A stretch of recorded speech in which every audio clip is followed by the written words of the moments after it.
माँ सरस्वती, गणेश देवता आदि सभी देवताओं तो आओ चलो सबसे पहले भगवान गणेश जी की वंदन, तत्पश्चात राम कथा की ओर यात्रा।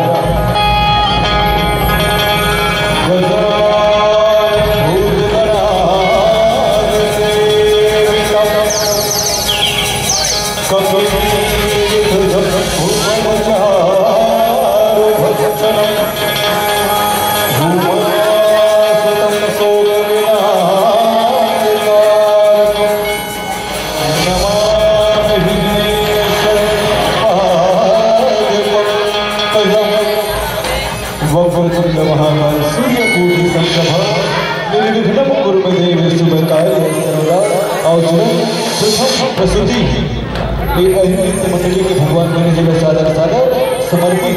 बोल गणेश भगवान की।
बाबा ते कहाँ घूमत हस बाबा?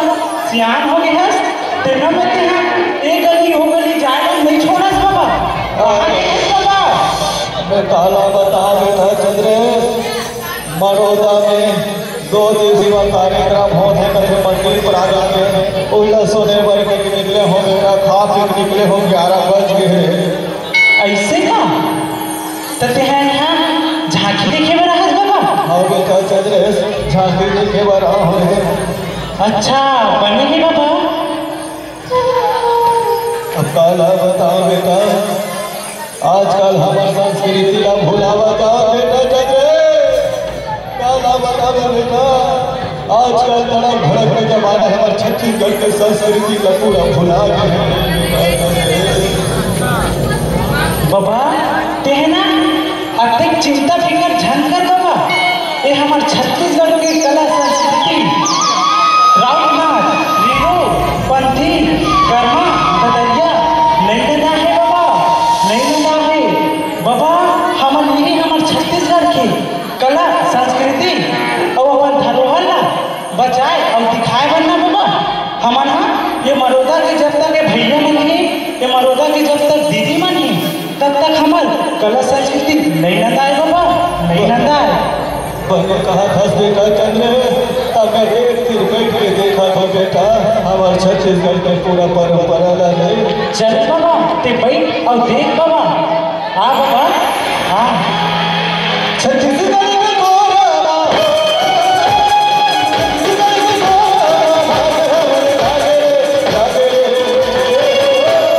छत्तीसगढ़ में कई भैया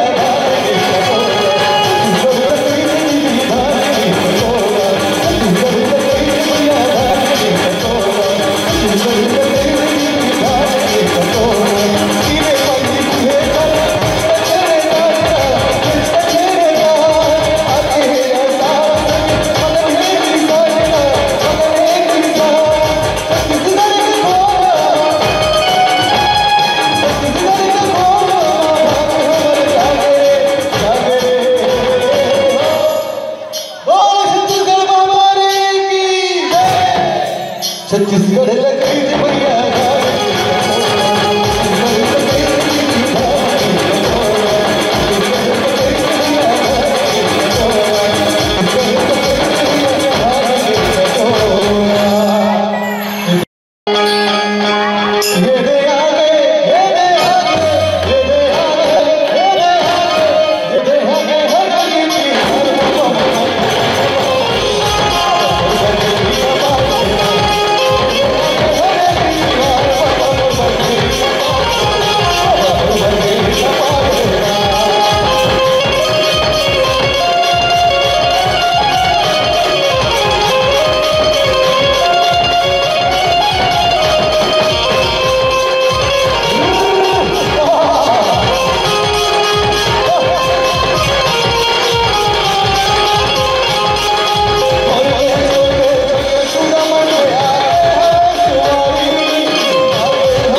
पाता है तो मुझको दिला के मैं मोटा होता कोई है बिना ये सीधा सीधा पूछते हो तो गाड़ा ना उल्टा उल्टा जवाब दे दे ऐसा नहीं का होगा ना कैसे चला हमारे मन के क्या है तो का अच्छा हमार नाम पूछे अरे हमार मन के नाम है कृष्ण देव जीवन कृष्ण देव और जीवन जगह जीवन चला ऐसे का हमार गांव पोस्ट पटेवा थाना धनका और जिला राजनांदगांव और खजनी मोहम्मद का तुम्हें खजरी का भाई हारेगा तो खजरी के तेजी हारेगा काका सो काका तुरियते और कटेगा या बेटी हारेगा बंगाल की बेटी सो आई वो हो मोनो दादा सो आई कैसे अरे वो भतीजी ने सो हां नहीं पाया का भैया भूखा है और क्या मैं क्या कहा तुम कहते हैं खाना खा रहे हैं? हाँ हाँ हाँ अब कुछ सुनाने से कहा था जी में ऐसे का आओ क्या भैया हाँ ये भक्ति माटी के भैया हाँ सही बात है भैया और ये तन है तना माटी के माटी के भैया अतः बोला था कोठिया सब माटी के माटी के भैया है नहीं हाँ। चल तो भैया चलो चलो चलो चल भैया चोला तोर माटी है काया तोर माटी है चोला तोर माटी है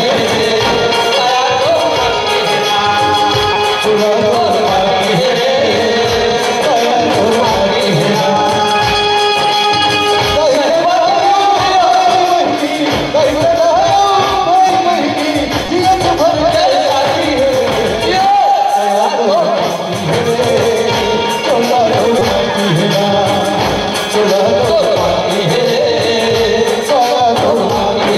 सही बात तुम्हारा ताली खूब मारेगा ऊपर से काला की बताओ हमारा कार्यक्रम भयंकर जमा से लगे ताली खूब मारेगा वो फूल तुम्हारा तो आओ चलो माँ जगत की दुर्गा की वंदना की ओर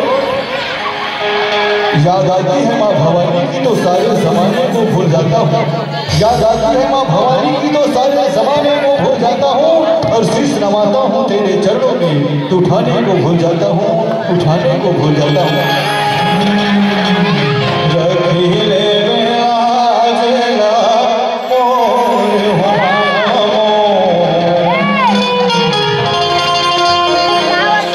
रखिले में आजला मोर ये दुर्गा महामाई पहेली में सोनी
दिसंबर का तिथि हमारे सतनामी भाई मन की गुरु घासीदास जयंती 18 दिसंबर। बार बार संप्रेम से बोलो सतनामी जय।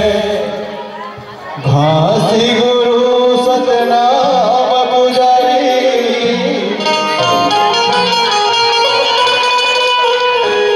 सारा झंड लहरे दो।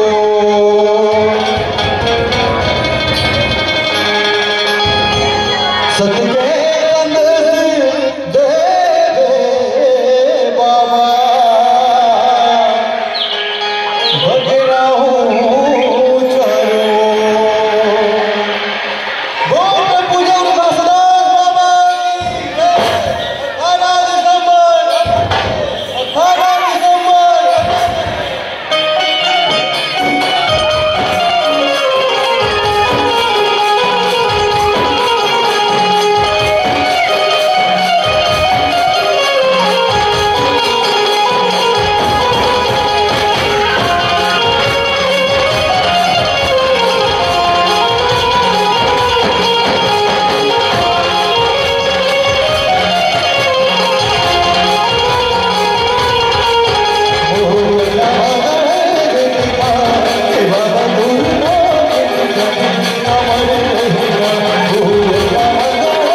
घासीदास बाबा की जय। पाँचवा नदला बोल कृष्ण कन्हैया की।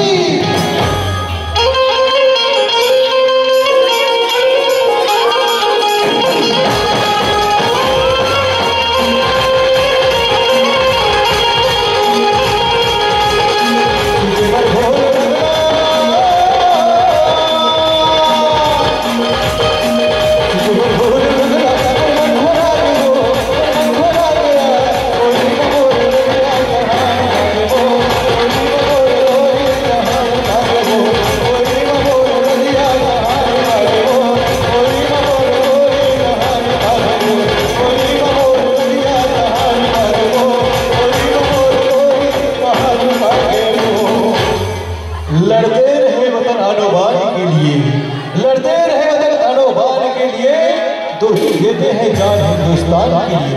और आपके पावन मंच को आप ही इनाम करते हैं और भारत की शहीदों को सादर सलाम करते हैं। तो भगवान कृष्ण की जन्मदिन कथा की ओर ले चलते आप मान लो बोल कृष्ण भगवान की जय। भर भादों के महीना सके धब्बे यधिया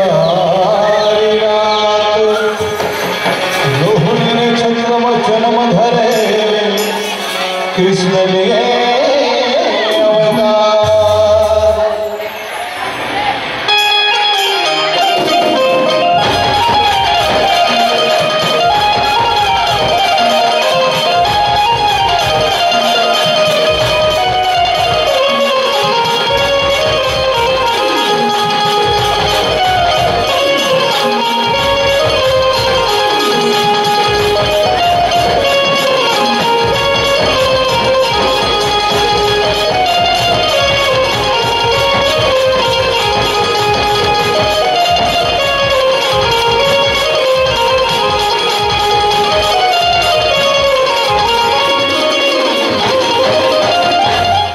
चलो संभाली हो, ये तो इस समय छत्तीसगढ़ अंचल के पारंपरिक धरोहर आगमन के बीच में लिखित प्रयास करेंगे। संभाली हो, अब हमारा आप पर लेके चला था हमारी कथा प्रसंग की ओर। संभाली हो, हमारी कथा प्रसंग भावे राक्षस अगस्त्य के वध और नागनाथना भगवान कृष्ण अपन बाल रूपी लीला में ऐसे तो अनेक प्रकार राक्षस के संहार कर रहे तो आओ संगवारी हो, दोहा झांकी के माध्यम से आप उनके बीच में हमारी कथा को सदैव रखने के प्रयास करत हैं। एक समय के बात भी रहो, भगवान जिसने रहा कौन अपने ग्वाल वाल के साथ में गोकुल से गाय चराने निकलते संगवारी हो, तो सखा मन का के संगवारी हो, श्री कृष्ण बन के संगी हो, वो बाबा पर ना जाएगा, अरे कौन के कवच की काना मरे जाएगा।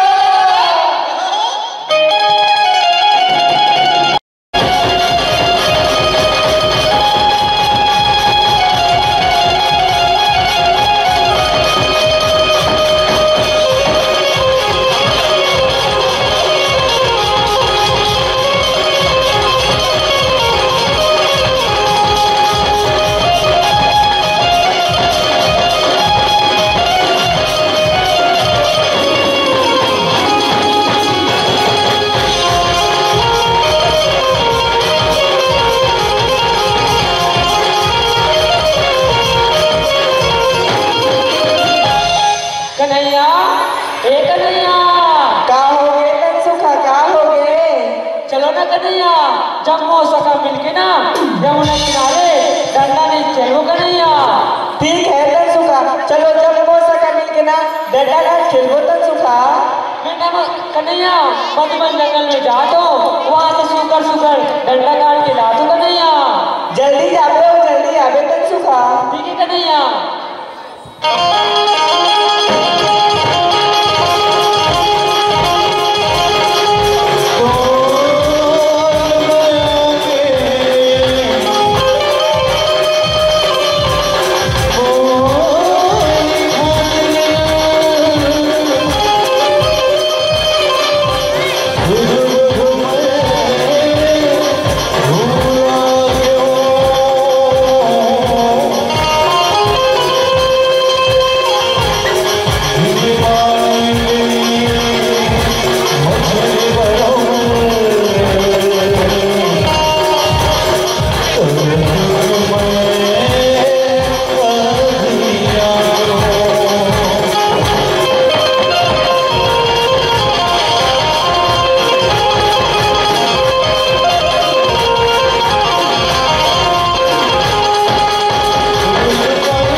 होगा भैया हो। चलो चलो कन्हैया भैया जाओ बताता है। कन्हैया भैया हमारे बचा, कन्हैया भैया हमारे बचा, कन्हैया भैया का हो गए तनसुखा, का हो गए? हमारे मधुबन जंगल में ना बहुत बड़े विशाल राक्षस आए कन्हैया भैया। हमारे रागर और चिड़ी भगा दे, हमें रात कन्हैया भैया, हमारा बचा कन्हैया भैया। ठीक है तनसुखा, तुम ना जम्मू गागर वाला संभालो, मैं राक्षस कर जाता तनसुखा। संभाल के जावे कन्हैया भैया, बहुत बड़े विशाल राक्षस है वहाँ। ठीक है तनसुखा। भैया हो भगवान कृष्ण मारे बर राजा कंस के भेज दूत गोकुल में आते भैया हो, तो भगवान कृष्ण रहतो ना ये जम्मू ब्रजवासी और गाय गरुड़ में बच्चा के खातिर अकासुर संग घनघोर युद्ध करते भैया हो। आज युद्ध के परिणाम का होते आगे के कथा में देखा।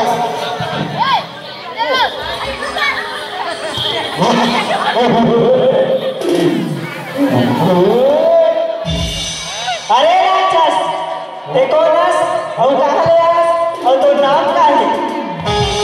कहीं हम उनका नहीं फंसेगा ये मूला कहे मैं है नहीं तो जानो ना, कहीं हम उनका नहीं फंसेगा मैं है नहीं तो जानो ना, कहीं तो नहीं खाओ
गेंदे तो नहीं ना बहुत सुगर गेंदे नहीं तन सुखा आज ना समय ज्यादा हो गई तन सुखा काली आबो तक खेलबो तन सुखा नहीं करेगा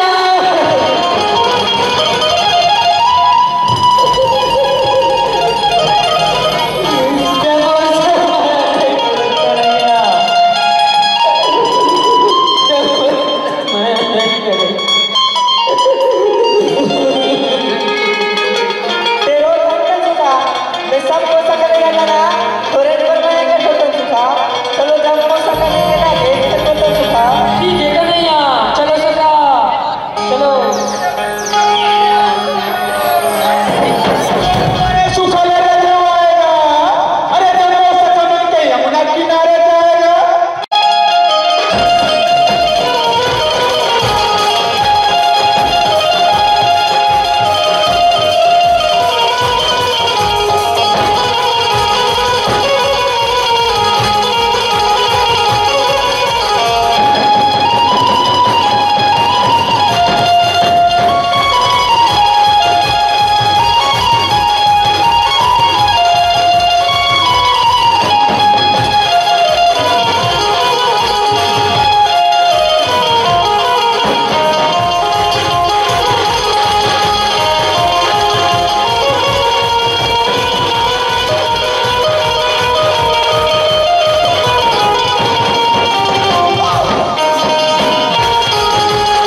पूरा संसार देखी अब एक खेल का खेल ही तन सुखा ठीक है कन्हैया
ये सका भैया हो, ये मैं सुखा की बात ना मान के हमारे कन्हैया भैया का काले धाम में कूद गया है भैया हो, और अभी तक आए नहीं है।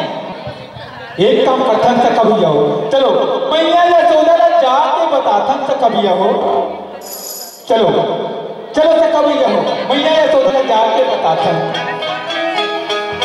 मैया ये यशोदा मैया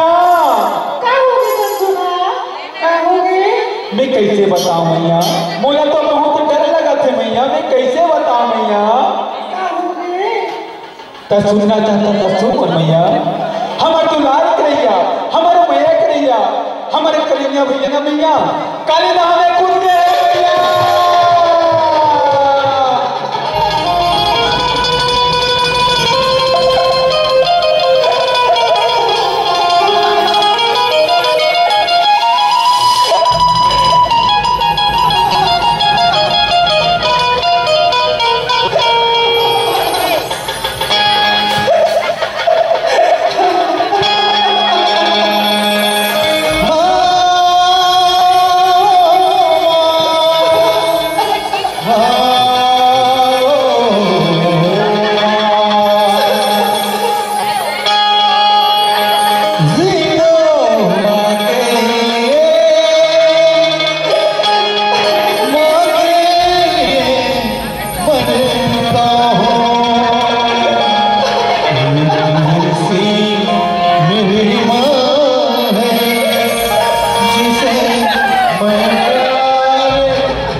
जरूर आई मैया, तय चुप हो जा।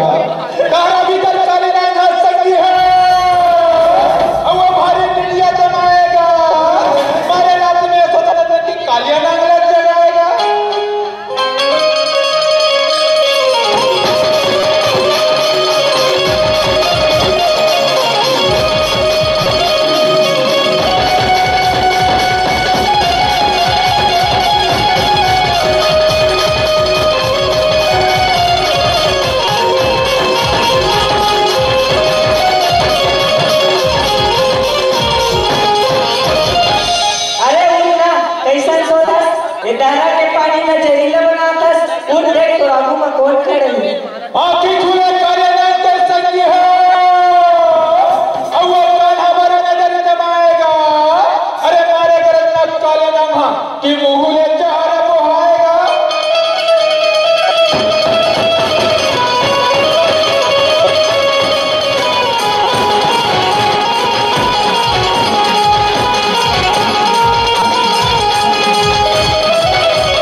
मोला तो ऐसे लखे बालक ते अपन माता पिता के दुलरवा बेटा न है, ते यहाँ ले भाग जा बालक, मोर नाम कालिया हवे। अगर मोर विष से मर जावे ना तो पता नहीं चलही बालक ते कहाँ से आए और तोर माता पिता के का नाम है। अगर मोर विष से मर जावे ना तो मैं खबर भिजवा दूँ बालक, ते अपन नाम और पता बता दे। पूर्वा दिशा ले आया रे कालिया, गोकुल है मेरा ग्रामीण, नंद यशोदा माता पिता, कृष्ण चंद्र मोर नाम। कालिया कालिया के बीच सच है, अब वो घरे घोड़े युद्ध मच जाएगा। अरे खलबल खलबल यमुना बाजे कि ब्रजवासी मन घबराएगा।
हे प्रभु मोला क्षमा कर, प्रभु मोला क्षमा कर। मेहा अज्ञानतावश आपसे लड़े करम प्रभु, मेहा आपके शक्ति लगे करम प्रभु, मोला क्षमा कर प्रभु, मोला क्षमा कर।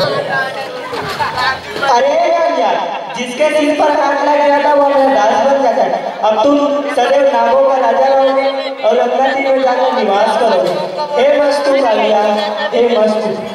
यदा यदा हि धर्मस्य ग्लानिर्भवति भारतः, यदि उत्थानम् अधर्मस्य तदात्मानं सृजाम्यहम्। जब जब धर्म की हानि होती है और पाप की वृद्धि होती है, तब तब मैं मानव रूप में ये धरती में प्रकट लेता हूँ और पापी मन के सुधार करता हूँ, नाट्य करता हूँ।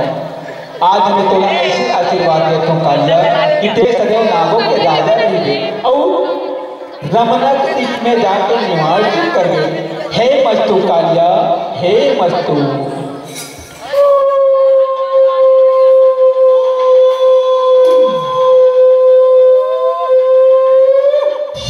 नागराज श्री कृष्ण भगवान संगी हो और इसे मुनि सुख पाएगा। गोवर्धन मिलन मंगल गाएगी, देवता मन फूल बरसाएगा।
आप सबों से हाथ जोड़ के निवेदन है, आयोजन समिति की तरफ से हाथ जोड़ के निवेदन है।